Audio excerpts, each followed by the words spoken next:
स्वागत है आप सभी का अथर्व क्लासेस पर। आज की मध्य प्रदेश महिला पर्यवेक्षक की क्लास में हम 18 मार्च का एग्जाम एनालिसिस करेंगे। फर्स्ट और सेकंड शिफ्ट का किस टाइप के क्वेश्चन आज के एग्जाम में पूछे गए थे वह देखेंगे। और अगर आपने इससे पहले की एग्जाम एनालिसिस नहीं देखी है तो चैनल पर जाकर जरूर देखें। आपको सभी जिस जिस डेट में एग्जाम हुए हैं उसके एग्जाम एनालिसिस आपको चैनल के माध्यम से मिल जाएंगे, क्योंकि इससे आपके आने वाले एग्जाम में काफी बेनिफिट रहेगा, क्योंकि इसी टाइप के प्रश्न आगे एग्जाम में पूछे जा रहे हैं उन्हीं टॉपिक से। तो आइए देखते हैं कि किस टाइप के प्रश्न आज के एग्जाम में पूछे गए थे। जितने मुझे क्वेश्चन मिल पाए हैं उसमें हम सबसे पहले देखेंगे कि पोषण एवं स्वास्थ्य से किस टाइप के प्रश्न पूछे गए थे। तो जो प्रश्न पूछा गया था, तपेदिक से बचाव के लिए कौन सा टीका लगाया जाता है। तो तपेदिक यानी कि टीबी, तो टीबी से बचाव के लिए बीसीजी का टीका लगाया जाता है। तपेदिक जिसे टीबी कहा जाता है से बचाव के लिए बीसीजी, जिसका फुल फॉर्म होता है बैसिलस कैलमेट गुएरिन, का टीका लगाया जाता है। तो टीकाकरण से तो हर शिफ्ट में जरूर प्रश्न पूछा जा रहा है। मैंने एक शॉर्ट वीडियो बनाई है टीकाकरण की, तो वह एग्जाम से पहले जरूर देखिएगा, क्योंकि वहां से आपका बहुत अच्छा रिवीजन हो जाएगा।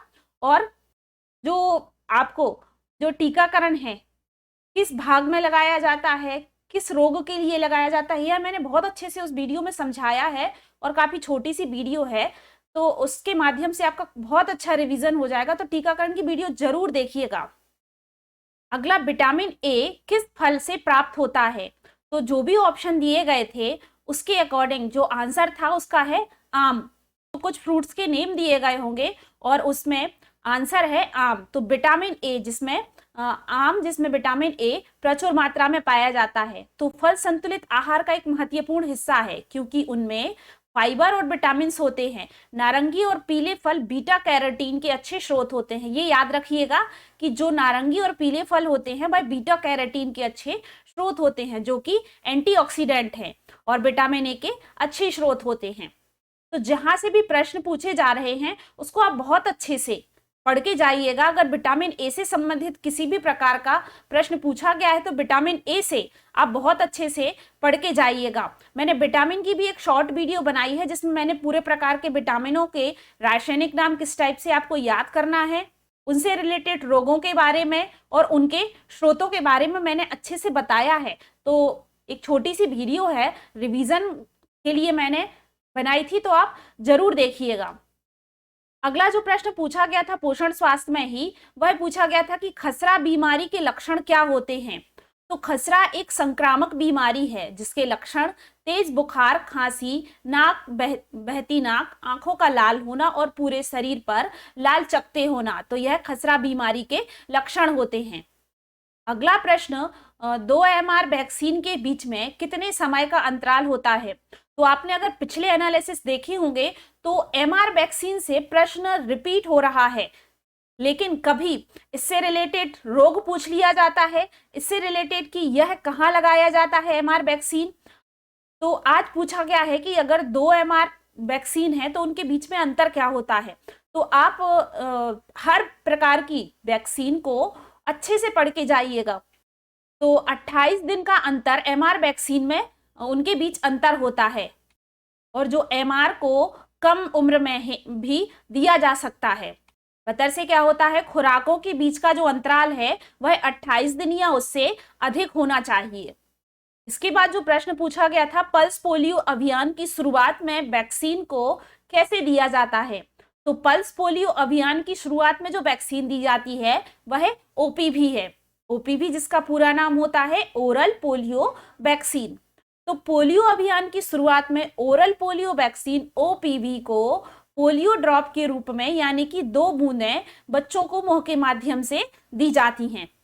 अभी हाल ही में मैंने वीडियो बनाई थी जिसमें मैंने सभी अभियान, योजना, कार्यक्रम और रोगों से संबंधित जिस भी प्रकार के स्वास्थ्य अभियान चल रहे हैं उनको मैंने एक ही वीडियो में पूरे अभियान, पूरे प्रकार के योजना, कार्यक्रम और रोगों से संबंधित जानकारी दी है। तो वह वीडियो जरूर देखिएगा, वहां से आपके एग्जाम में 1 से 2 प्रश्न जरूर बनेंगे।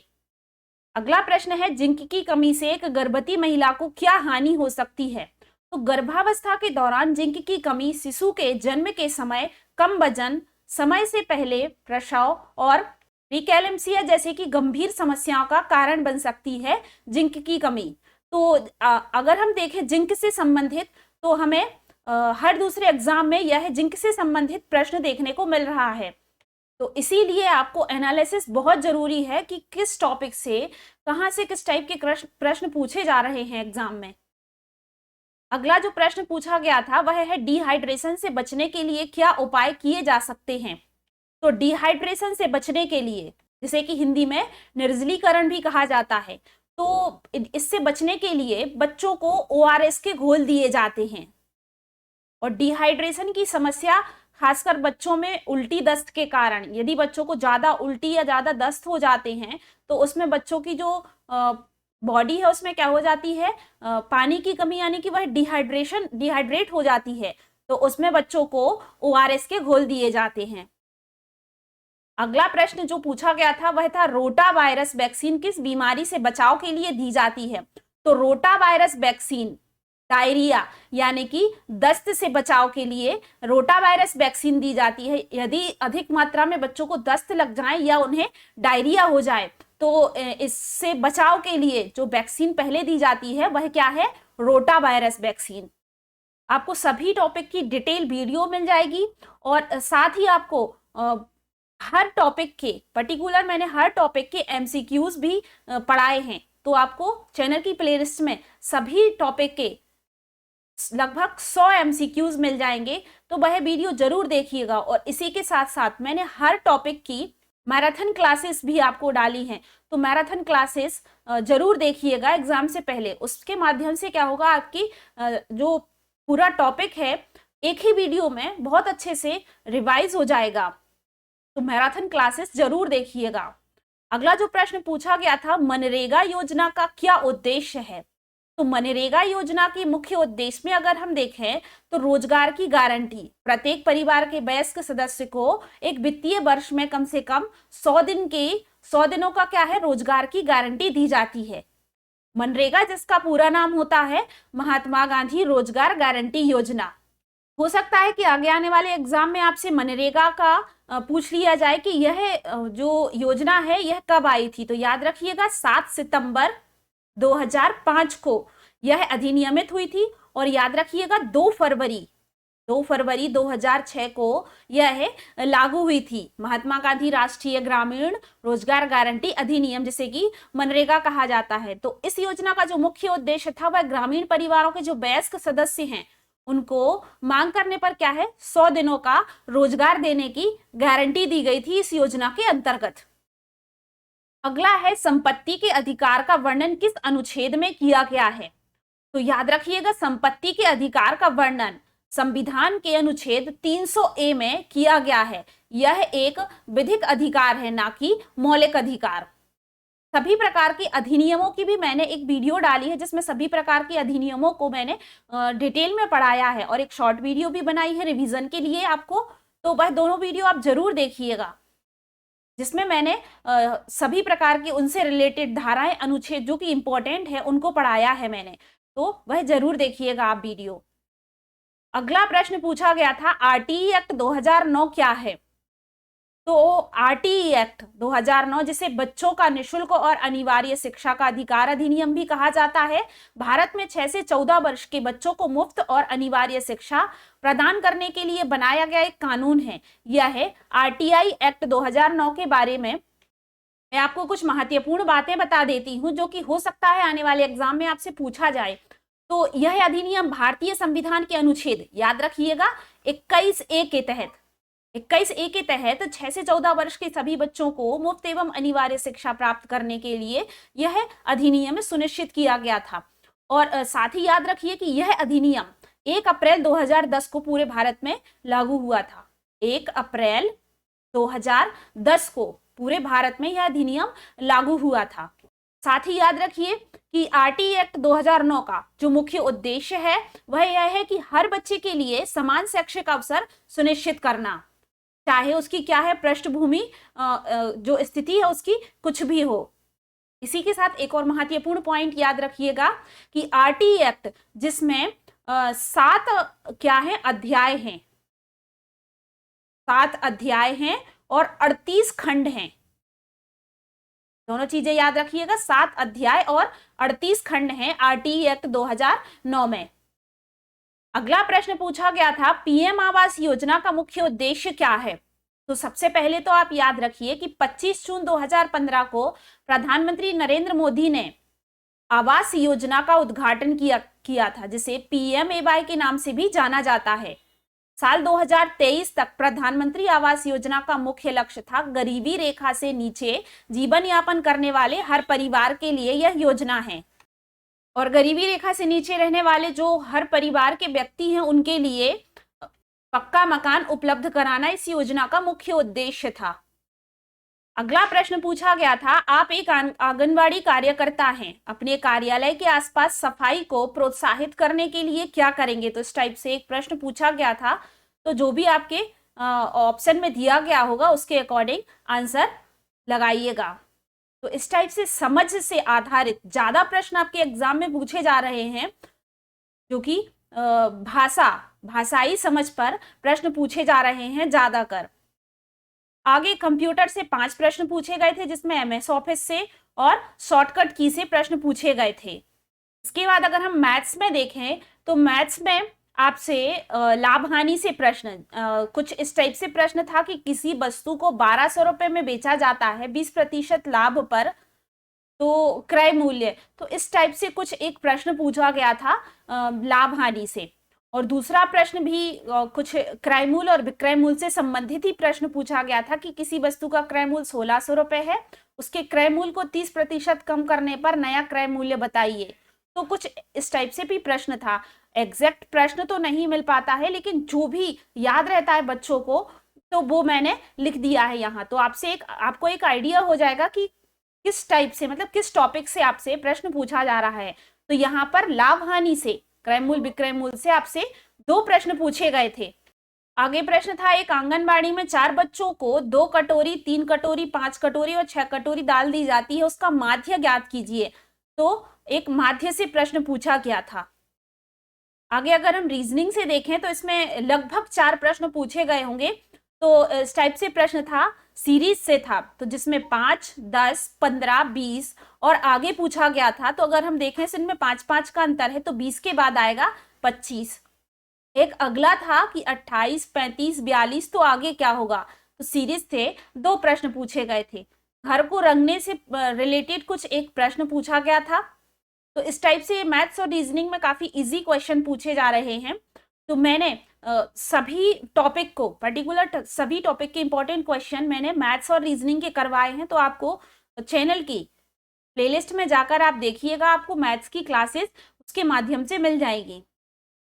अगला अगर हम बाल देखभाल शिक्षा से संबंधित देखें तो विकलांग बच्चों के लिए सरकार के द्वारा क्या प्रयास किया जा रहा है? सरकार विकलांग बच्चों के लिए कई प्रयास कर रही है, जिसमें शिक्षा, स्वास्थ्य, पुनर्वास और सामाजिक सुरक्षा शामिल है। अगला है कि जुड़वा गर्भावस्था में किस प्रकार की जटिलता का सामना करना पड़ता है? तो जुड़वा गर्भावस्था में कई प्रकार की जटिलताएं हो सकती हैं, जैसे समय से पहले प्रसव, प्रीकैलेप्सिया, गर्भावधि मधुमेह और जुड़वा से जुड़वा ट्रांसफ्यूजन सिंड्रोम, जिसे कि टीटीएस कहा जाता है, टीटीटीएस कहा जाता है। तो इस टाइप की कई जटिलताओं का सामना गर्भावस्था यानी कि जुड़वा गर्भावस्था में किया जाता है। अगला प्रश्न, विकलांग बच्चों के लिए स्कूल कैसा होना चाहिए? इस टाइप का प्रश्न कुछ पूछा गया था। आगे था कि बच्चों को स्कूल जाने से पहले तैयार करने की घर का कैसे की जा सकती है, तैयारी घर की कैसे की जा सकती है बच्चों को स्कूल जाने से पहले। तो कुछ इस टाइप से भाषाई समझ पर आधारित ज्यादा प्रश्न पूछे जा रहे हैं। आगे था, जीन पियाजे के संज्ञानात्मक विकास में कितने चरण होते हैं? मैंने जीन पियाजे को और सभी प्रकार के मनोवैज्ञानिकों को काफी अच्छे से पढ़ाया है और उनकी एक अलग से सेपरेट वीडियो बनाई है, जो कि आपको चैनल की प्लेलिस्ट में जाकर मिल जाएगी। मैंने हर टॉपिक को काफी डिटेल में पढ़ाया है, उनसे रिलेटेड महत्वपूर्ण प्रश्न भी करवाए हैं। तो आप चैनल की प्लेलिस्ट में जाकर जरूर देखिएगा अपने एग्जाम से पहले। और जीन पियाजे से तो आपको हर दूसरे एग्जाम में प्रश्न देखने को मिल रहा है, तो जीन पियाजे को आप बहुत अच्छे से पढ़ के जाइएगा। तो जीन पियाजे संज्ञानात्मक विकास से संबंधित है और जो इन्होंने संज्ञानात्मक विकास से संबंधित 4 चरणों में इनको वर्गीकृत किया है, जिसमें संवेदी प्रेषीय अवस्था, पूर्व संक्रियात्मक अवस्था, मूर्त संक्रियात्मक अवस्था, औपचारिक संक्रियात्मक अवस्था। तो यहाँ पर अगर हम इन सभी अवस्थाओं को देखें तो इनका एक संक्षिप्त विवरण मैंने दिया है। तो सबसे पहले है संवेदी पेशीय अवस्था, जो कि जन्म से 2 वर्ष तक रहती है। तो इस चरण में बच्चे अपनी इंद्रिय और शारीरिक गतिविधियों के माध्यम से दुनिया को देखते हैं। दूसरा है पूर्व संक्रियात्मक अवस्था, जो कि 2 से 7 वर्ष तक की होती है। तो इसमें क्या होता है, इस चरण में बच्चे प्रतीकों और भाषाओं का उपयोग करना सीखते हैं, लेकिन वे अभी भी अमूर्तों विचारों को समझने में सक्षम नहीं होते हैं। तीसरा है मूर्त संक्रियात्मक अवस्था, 7 से 11 वर्ष। ये आप याद रखिएगा कि संवेदी पेशी अवस्था जन्म से 2 वर्ष, पूर्व संक्रियात्मक अवस्था 2 से 7 वर्ष, मूर्त संक्रियात्मक अवस्था 7 से 11 वर्ष। और जो इस अवस्था के चरण में है वह बच्चे ठोस वस्तुओं और घटनाओं के बारे में तार्किक रूप से सोच समझ, लेकिन वे अभी भी अमूर्त विचारों को समझने में संघर्ष करते हैं 7 से 11 वर्ष की आयु में बच्चे। चौथी है औपचारिक संक्रियात्मक अवस्था, जो कि 11 से वयस्क अवस्था तक रहती है। तो इस प्रकार 4 अवस्थाएं हैं जो कि जीन पियाजे के चरणों में, मतलब इनने डिवाइड किया है इनको 4 अवस्थाओं में: संवेदीय पेशी अवस्था, पूर्व संक्रियात्मक अवस्था और मूर्त संक्रियात्मक अवस्था, औपचारिक संक्रियात्मक अवस्था। आगे अब हम देखेंगे प्रबंधकीय की कौशल, यानी कि मैनेजमेंट। मैनेजमेंट से किस टाइप के प्रश्न पूछे गए थे?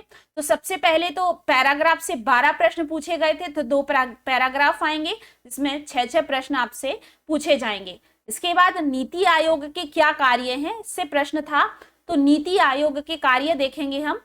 तो भारत सरकार के प्रमुख नीति में से संबंधित थिंक टैंक है, इसे की थिंक टैंक के नाम से जाना जाता है नीति आयोग को, जो निर्देशात्मक और नीतिगत इनपुट प्रदान करता है। नीति आयोग भारत सरकार के लिए कार्य नीति और दीर्घकालीन नीतियों और कार्यक्रमों को तैयार करते हुए केंद्र और राज्यों तथा संघ राज्य क्षेत्रों को उपयुक्त तकनीकी सलाह भी प्रदान करता है। तो यह नीति आयोग के कार्य हैं। इसके बाद प्रश्न पूछा गया था कि आप एक महिला सुपरवाइजर हैं और आपके आंगनबाड़ी में 2 कार्यकर्ताओं के बीच मतभेद हो सकता है, तो आप उसे कैसे समझाएंगे? तो यह है, ऑप्शन पर डिपेंड करता है कि किस टाइप के ऑप्शन पूछे गए थे, उसके अकॉर्डिंग आप इसका राइट आंसर लगाएंगे। अगला प्रश्न था औपचारिक शिक्षा बच्चों को किस प्रकार प्रभावित करती है? औपचारिक और अनौपचारिक शिक्षा से भी प्रश्न हर दूसरे एग्जाम में देखने को मिल रहे हैं, तो इसको आप अच्छे से पढ़ के जाइएगा। औपचारिक शिक्षा बच्चों के लिए ज्ञान और कौशल विकसित करने, सामाजिकता और बौद्धिक विकास को बढ़ावा देने और भविष्य में बेहतर अवसरों के लिए तैयार करने के लिए महत्वपूर्ण भूमिका निभाती है। तो आज की क्लास में बस इतना ही, और इतने ही प्रश्न आज की क्लास में मिल पाए हैं दोनों शिफ्टों को मिलाकर। तो इससे आप लोगों को ये पता चल गया होगा कि किस टॉपिक से किस टाइप के प्रश्न पूछे जा रहे हैं। तो सभी की मैंने डिटेल वीडियो और शॉर्ट वीडियो, साथ ही महत्वपूर्ण प्रश्नों की सीरीज भी करवाई है। साथ ही मैंने 1000 प्रश्नों की सीरीज भी करवाई है हर टॉपिक की, जिसमें पोषण एवं स्वास्थ्य, मैनेजमेंट और शिशु की प्रारंभिक देखभाल शामिल है। तो उनको आप जरूर देखिएगा, क्योंकि वहां से ही प्रश्न आपके एग्जाम में पूछे जा रहे हैं। और जो मैंने रिवीजन क्लासेस डाली हैं वह आप जरूर देखिएगा। मैंने सभी टॉपिक को शॉर्ट में पढ़ाया है, तो वहां से आपके जरूर प्रश्न 1 से 2 हर एग्जाम में देखने को मिल रहे हैं। और साथ ही सभी पर्टिकुलर सभी सब्जेक्ट्स की मैंने मैराथन क्लासेस भी डाली हैं, जिसमें आपको एक ही क्लास में पूरा टॉपिक आपका कवर हो जाएगा। तो मैराथन क्लासेस जरूर देखिएगा। और अगर आज की वीडियो आपको पसंद आई है तो वीडियो को लाइक जरूर करें, और हो सके तो शेयर जरूर करें। अगर आप चैनल पर नए हैं तो चैनल को सब्सक्राइब जरूर करें आने वाले एनालिसिस देखने के लिए, और बेल आइकन जरूर प्रेस करें, उस पर ऑल सिलेक्ट करें, ताकि आप तक नोटिफिकेशन पहुंच सके। और आपका एग्जाम किस स्टेट में है कमेंट बॉक्स में जरूर बताइएगा। तो जल्दी हम अपनी अगली क्लास के साथ मिलते हैं। धन्यवाद।